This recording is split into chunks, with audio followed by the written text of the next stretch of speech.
because an issue, I would not recommend going to asking hard questions. They end up just puking on you with all the information, exactly why they're looking to switch. You have to go until the call drops. You have to keep going. Welcome back, everybody. Today we're going to be talking about discovery in the sales process and how it's going to help you close the deal. And if you miss it, you'll probably miss a deal as well too.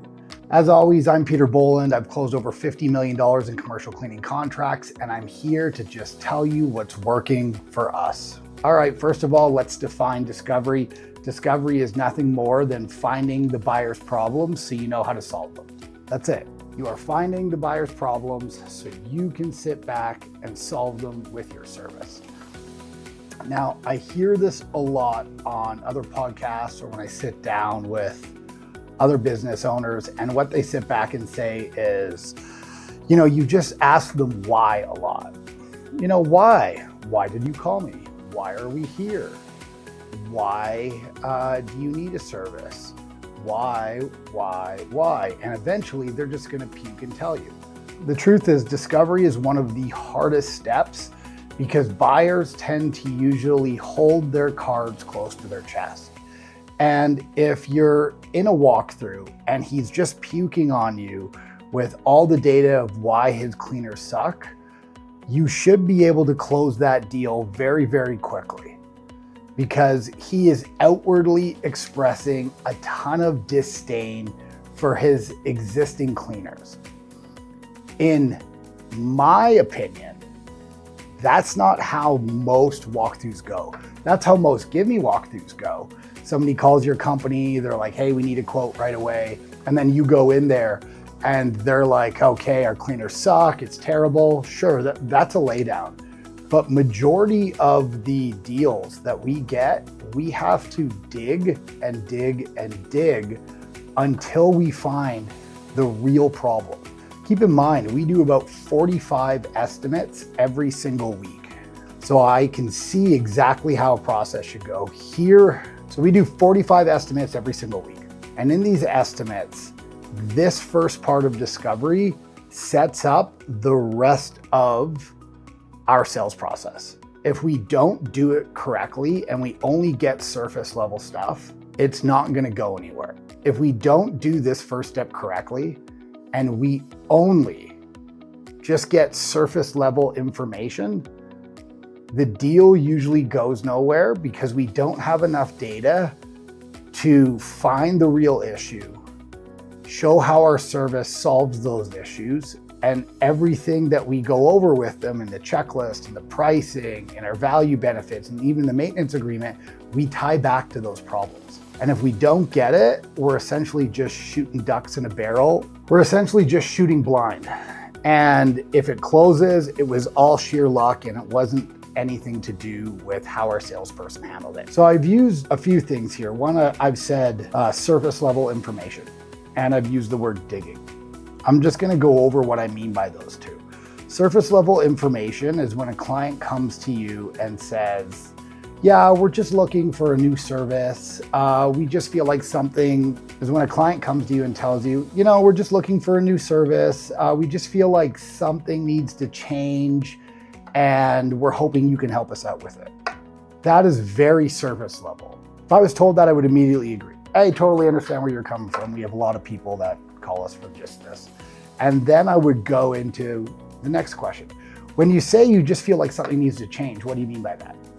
Whenever you're in discovery and somebody gives you a piece of information, even if it's not the whole piece of it, you always have to acknowledge so they understand that you're listening. And then you have to ask another question if you don't understand fully what they said.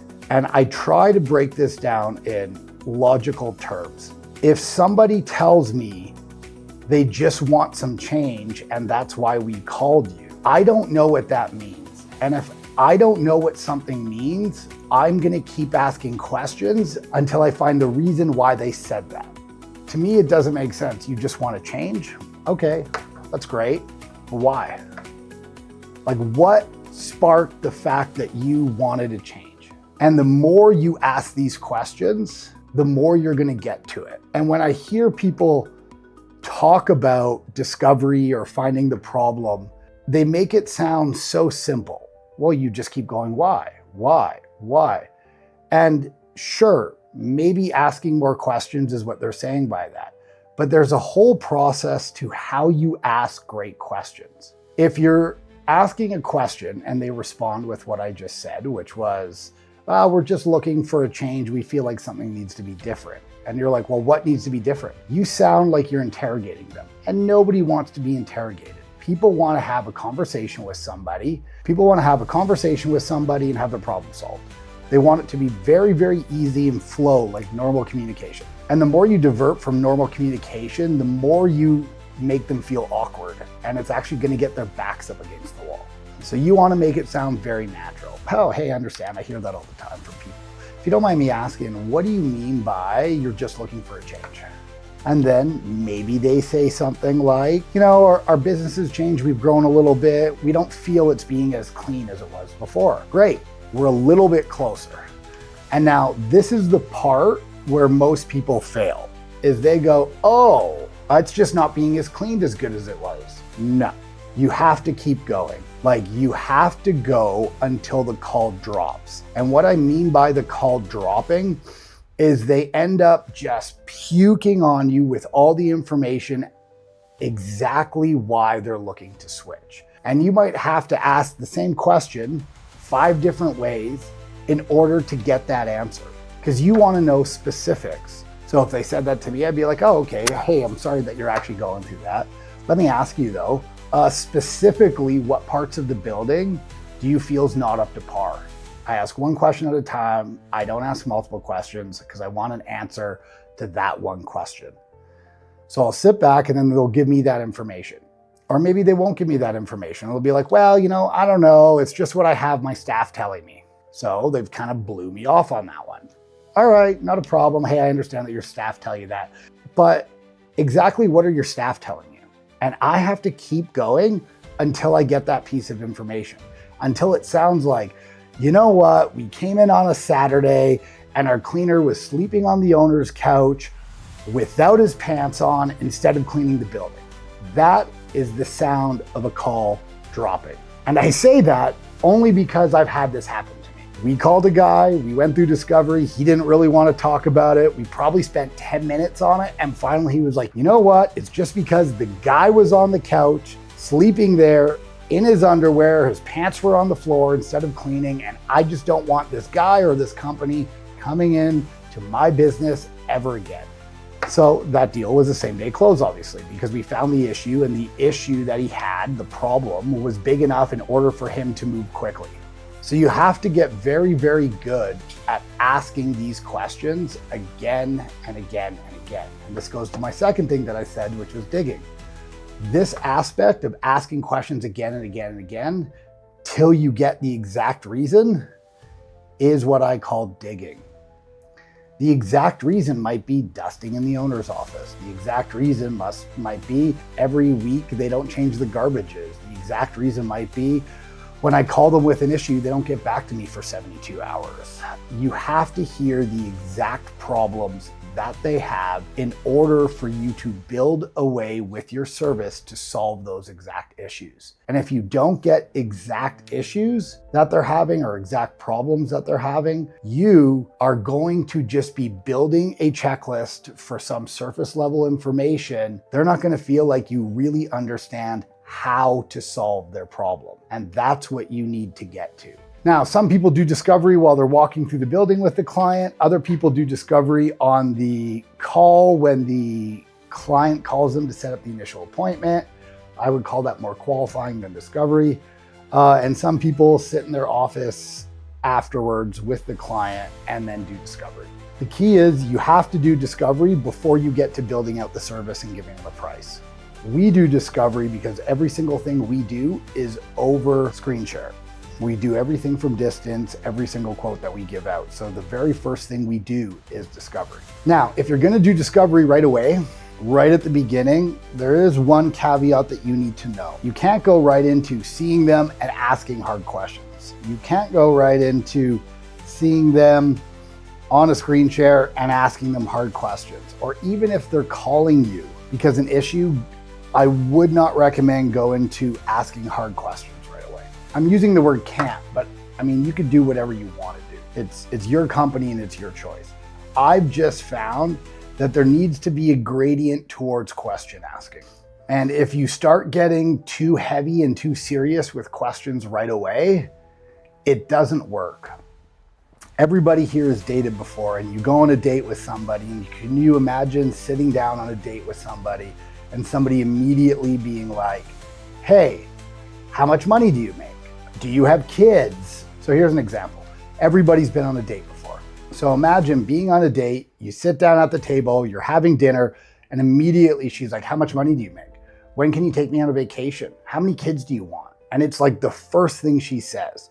You are going to be so taken back by those questions that you are going to shut down almost completely in the conversation. And it's a good thing to find out those questions, but there needs to be a gradient to it. Sales is no different. To me, there needs to be a gradient towards asking those questions. And the way we do it when we hop onto our screen share to have our meeting with our potential clients, we go through a series of questions. Can you hear me? Yes. Can you see me fine? Awesome. Hey, thank you so much for coming on. We really appreciate it. We know your time's busy. Hey, when we did the appointment setting call, you mentioned XYZ. Is that all accurate? Yeah, is this your address? We asked some really simple and easy questions so that when we get to the hard questions, it's very, very easy for them to open up. If we started off being like, hey, what's the biggest problem that you're trying to solve? They're gonna be taken back from it because it's not how normal communication and conversation goes. And we want to try to make this as fluent as possible so that it's very easy for the client to give us the information that we need so we can help them. Now, after you've gone through discovery, you've slowly entered into the conversation, then you've asked some hard questions, you've found out what the issue is. And let's say the issue is, listen, our cleaners have been with us for 2 years.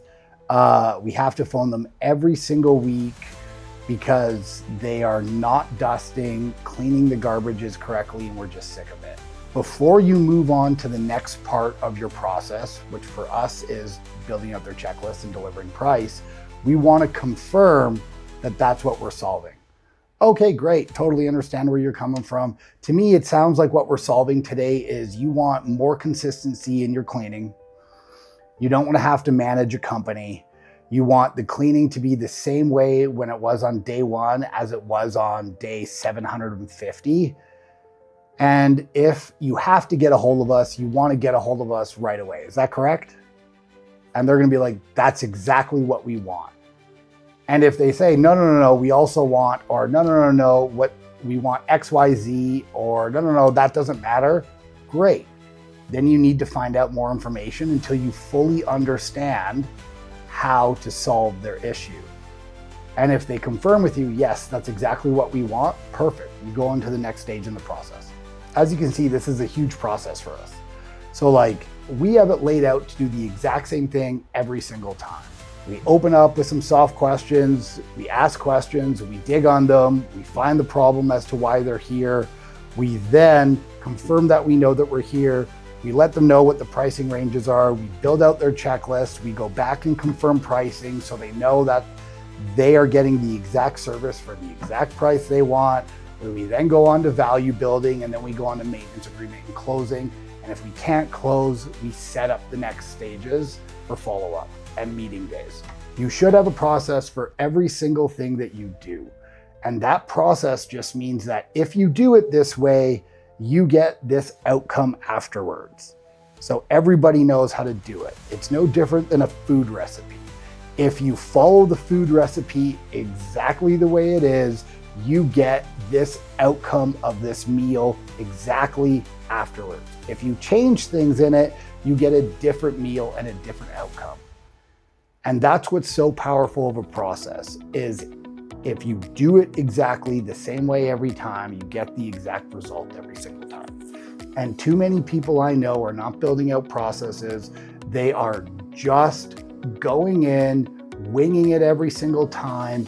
not evaluating what worked and what didn't work, and then building a process with what works. And keep in mind, your process is going to change. We update our processes almost every week to 2 weeks. And it might not be over every single department or area, but we update them when we find out something that works very well and we want everybody else to use it, then we update it and we implement it across the board. Okay, so I hope you like this video on digging. And if you want a free 30-minute coaching call, fill out the link below in the description and I'll help you out. And if you want more one-on-one support, and if I think I can help you, let me know on the call and we'll talk about coaching one-on-one. But again, thank you guys very much and I hope you have a great day.